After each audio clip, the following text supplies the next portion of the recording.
ടീമിലൂടെ കണ്ണീർ മാഞ്ഞു. കരുത്തരായ റയൽ മാഡ്രിഡിനെ തകർത്തെറിഞ്ഞ ലിവർപൂളിന് തകർപ്പൻ ജയം. സ്കോർ ബോർഡിൽ ഒരൊറ്റ ഗോളാണ് പിറന്നതെങ്കിലും 15 തവണ യുവേഫ ചാമ്പ്യൻസ് ലീഗ് ജേതാക്കളായ റയലിനെ നിഷ്പ്രഭമാക്കിയപ്പോൾ ലിവർപൂളിനിത് കൂറ്റൻ വിജയം തന്നെ. 61-ാം മിനിറ്റിൽ അർജന്റീനൻ താരം മക് അലിസ്റ്ററുടെ ഏക ഹെഡർ കളിയുടെ വിധി നിർണയിച്ചു. അപ്പോഴൊക്കെയും ഷോട്ടിലും ഗോൾ അവസരത്തിലുമെല്ലാം ലിവർപൂൾ ആക്രമണ ഫുട്ബോളിലൂടെ എതിരാളികളെ വല്ലാതെ വിറപ്പിച്ചു. പക്ഷേ ഇംഗ്ലീഷ് പ്രീമിയർ ലീഗിലും ചാമ്പ്യൻസ് ലീഗിലുമെല്ലാം ഒരു മാസത്തിനിടെ 5 തുടർ തോൽവികൾ വഴങ്ങിയ മുഹമ്മദ് സലാഹിനും കോച്ച് ആർനെ സ്ലോട്ടിനും വിജയത്തിൽ കുറഞ്ഞതൊന്നും പ്രതീക്ഷിക്കാനാകുമായിരുന്നില്ല. ആരാധകരുടെ പഴിയേറെ കേട്ട ടീമിന് ആൻഫീൽഡിൽ നിന്ന് തല ഉയർത്തി നിൽക്കാനാകുന്ന കരുത്തുള്ള ജയമാണ് ബുധനാഴ്ച പുലർച്ചെ പിറന്നത്. പന്തടക്കത്തിൽ റയലിനായിരുന്നു നേരിയ മുൻതൂക്കം. പക്ഷേ സൊബോസ്ലായും സലാഹും ഹ്യൂഗോ എഗിഡിക്കയും ചേർന്ന് റയലിന്റെ പ്രതിരോധ കോട്ടയിൽ അക്ഷരാർത്ഥത്തിൽ അഴിഞ്ഞാഴുന്ന കാഴ്ചയായിരുന്നു ആൻഫീൽഡിലേത്.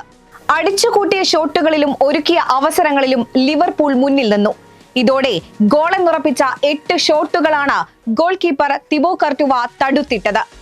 കളിയുടെ ആദ്യ മിനിറ്റിൽ സൊബോസ്ലായുടെ ഗോൾ കുതിപ്പിനെ ശരീരം മുഴുവൻ പ്രതിരോധ കോട്ടയാക്കി ഏറെ കഷ്ടപ്പെട്ടാണ് തിബോ കർട്ടുവ തടഞ്ഞത്. പിന്നാലെ ലിവർപൂൾ കൂടുതൽ പ്രഹരശേഷി നേടി. ആദ്യ പകുതിയിൽ തന്നെ സലാഹും സൊബോസ്ലായും വമ്പൻ അവസരങ്ങൾ സൃഷ്ടിച്ചു. 47-ാം മിനിറ്റിൽ point ബ്ലാങ്കിൽ Virgil Van Dijk തൊടുത്ത header Courtois തട്ടിയകറ്റാൻ ഏറെ പാടുപെട്ടു. തൊട്ടു പിന്നാലെ എഗിഡിഗയുടെ അപകടകരമായ ഹെഡറിലും ഗോളി രക്ഷയായി. ഒടുവിൽ നിരന്തരമായ ആക്രമണത്തിനൊടുവിൽ 61-ാം മിനിറ്റിൽ കാത്തിരുന്ന ഗോൾ പിറന്നു. സൊബോസ്ലായ് തൊടുത്ത ഫ്രീ കിക്കിനെ മക് അലിസ്റ്റർ ഉജ്ജ്വലമായ ഹെഡറിലൂടെ പോസ്റ്റിലേക്ക് വഴി തിരിച്ചുവിട്ടപ്പോൾ തിബോ കർട്ടുവെ നിസ്സഹായനായിരുന്നു.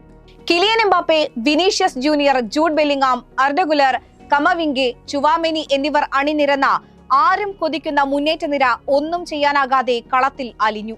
ഏറെക്കാലം ആൻഫീൽഡിൽ ലിവർപൂളിന്റെ പ്രതിരോധ താരമായിരുന്ന ട്രെന്റ് അലക്സാണ്ടർ അർണോൾഡ് റയൽ ജേഴ്സിയിൽ പഴയ ഹോം ഗ്രൗണ്ടിലേക്കുള്ള തിരിച്ചുവരവിനും മത്സരം സാക്ഷിയായി. പകരക്കാരുടെ ബെഞ്ചിലായിരുന്ന അർണോൾഡ് 81-ാം മിനിറ്റിലാണ് കളത്തിൽ ഇറങ്ങിയത്.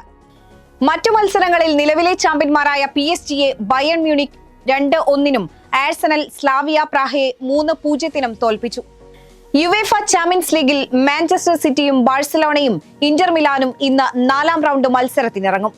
ബെൽജിയം ക്ലബ്ബ് ബ്രൂഗെയാണ് ബാഴ്സലോണയുടെ എതിരാളികൾ.